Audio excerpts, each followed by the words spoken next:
ಜಿ5 ಇರುವಾಗ ನೀವು ನಿಮ್ಮ ನೆಚ್ಚಿನ ಶೋಗಳನ್ನ ಎಂದಿಗೂ ಮಿಸ್ ಮಾಡಿಕೊಳ್ಳುವುದಿಲ್ಲ. ಅದು ಸಂಪೂರ್ಣ ಉಚಿತವಾಗಿ.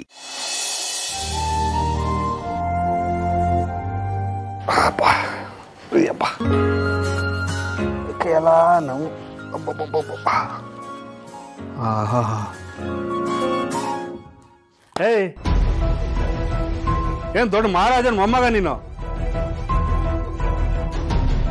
ಇದು ಮಾತ್ರ ಟೈಮ್ ಟು ಟೈಮ್ ಆಗ್ಬೇಕಲ್ವಾ?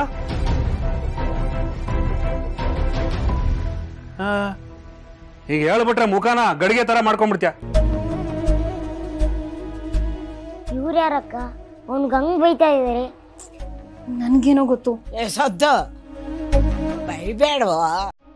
ಸುಮ್ನೆ ಅಜ್ಜೆ ತಿನ್ನ. ವೆಂಕಿ,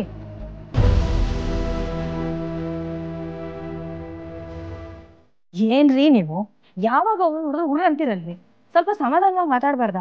ಹೌದು ಕಣೆ, ನನಗೆ ತಲೆ ಕೆಟ್ಟಿದೆ, ಅದಕ್ಕೆ ಅವನ ಕಾಲ್ ಕರ್ಕೊಂಡು ಜಗಳಕ್ಕೆ ಹೋಗೋದು. ಇವತ್ತು ಹಬ್ಬ ತಾನೆ, ಪೂಜೆ ಅಂತ ಗೊತ್ತು ತಾನೆ, ನಾವೆಲ್ಲ ಕಾಯ್ತಿಲ್ವಾ? ಅವನೇನ್ ಸ್ಪೆಷಲ್? ರೀ, ಅವ್ನ್ ಬೆಳಿಗ್ಗೆ ಬೇಗ ಇದ್ದು ಇಡೀ ಮನೆನ ಅಲಂಕಾರ ಮಾಡಿದಾನೆ, ಬೇಕಾದಷ್ಟು ಕೆಲಸ ಮಾಡಿದಾನೆ. ಏನೋ ಹಸು ಒಂದಿದ್ದಕ್ಕೆ ಅತ್ತೆ ತಿಂಡಿ ಹಾಕೊಟ್ಟಿದ್ದಾರೆ, ಅದಕ್ಕೆ ಯಾಕ್ರಿ ಈ ರೀತಿ ಆಡ್ತೀರಾ? ಅವನೊಬ್ಬನೇ ಕಣೆ ಕೆಲಸ ಮಾಡೋದು ಈ ಮನೆಯಲ್ಲಿ, ನಾವೆಲ್ಲ ಬಿಟ್ಟಿಯಾಗಿ ತಿನ್ಕೊಂಡು ಕೂತಿದೀವಿ. ಹೋಗೆ ಇವಳು ಅವನ್ ಪರ ವಹಿಸ್ಕೊಂಡು ಬಂದ್ಬಿಟ್ಲು. ಹಬ್ಬದ ದಿನಾನು ಇದೇ ತರ ಆಡ.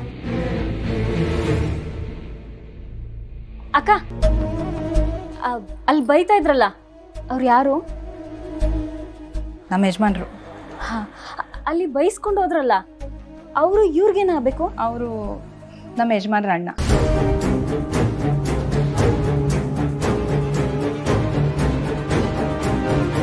ಅಣ್ಣನ್ ಗಂಗ್ ಬೈತಾರ? ಅವ್ರ ಕಂಡ್ರೆ ಆಗಲ್ವಾ? ಅಂತದೇನ್ ಮಾಡಿದಾರ ಅವರು? ಅಂಥದ್ದೇನೂ ಆಗಿಲ್ಲಪ್ಪ. ಅವನ ಹೆಸರು ವೆಂಕಿ ಅಂತ. ಚಿಕ್ಕ ವಯಸ್ಸಿನಲ್ಲೇ ತಂದೆ ತಾಯಿಗಳನ್ನ ಕಳ್ಕೊಂಡ. ನಮ್ಮ ಅತ್ತೆ ಮಾವನೇ ಕರ್ಕೊಂಡು ಬಂದು ಅವನನ್ನ ಸಾಕಿದ್ರು. ಆಮೇಲೆ ಸ್ವಲ್ಪ ದಿನ ಆದ್ಮೇಲೆ ಅವ್ರಿಗೆ ಗೊತ್ತಾಗಿದೆ ವೆಂಕಿಗೆ ಕಿವಿನೂ ಕೇಳಿಸಲ್ಲ, ಮಾತು ಬರಲ್ಲ ಅಂತ.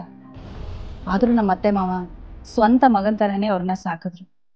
ನಮ್ಮ ಅತ್ತೆ ಮಾವನ್ಗಷ್ಟೇ ಅಲ್ಲ, ನಮ್ಮೆಲ್ರಿಗೂ ವೆಂಕಿ ಅಂದ್ರೆ ವಿಶೇಷವಾದ ವ್ಯಕ್ತಿ. ಆದ್ರೂ ದೇವರು ಅವನ ಜೀವನದಲ್ಲಿ ಹಲವಾರು ಪರೀಕ್ಷೆಗಳನ್ನ ಕೊಡ್ತಿದ್ದಾನೆ.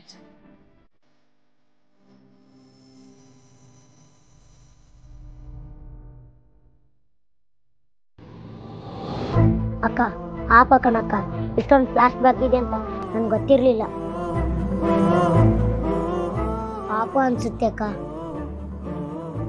ಹೌದು ಕಣೋ, ಈಗಿನ ಕಾಲದಲ್ಲಿ ಹೊಟ್ಟೆಲ್ ಹುಟ್ಟಿರೋ ಮಕ್ಳೇ ಸಂಬಂಧಗಳನ್ನ ದೂರ ಮಾಡ್ಕೋತಾರೆ.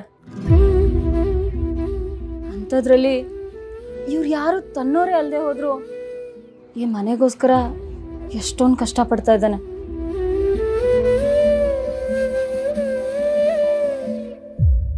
ಮನ್ಸಲ್ಲಿ ಇಷ್ಟೆಲ್ಲ ನೋವು ಇಟ್ಕೊಂಡ್ರು ಮುಖದಲ್ಲಿ ನಗು ತುಂಬ್ಕೊಂಡು ಓಡಾಡ್ತಿರ್ತಾನೆ. ಆ ನಗುಗೆ ಬೆಲೆ ಕಟ್ಟಕ್ಕಾಗಕ್ಕಿಲ್ಲ ಕಣ್ಲ.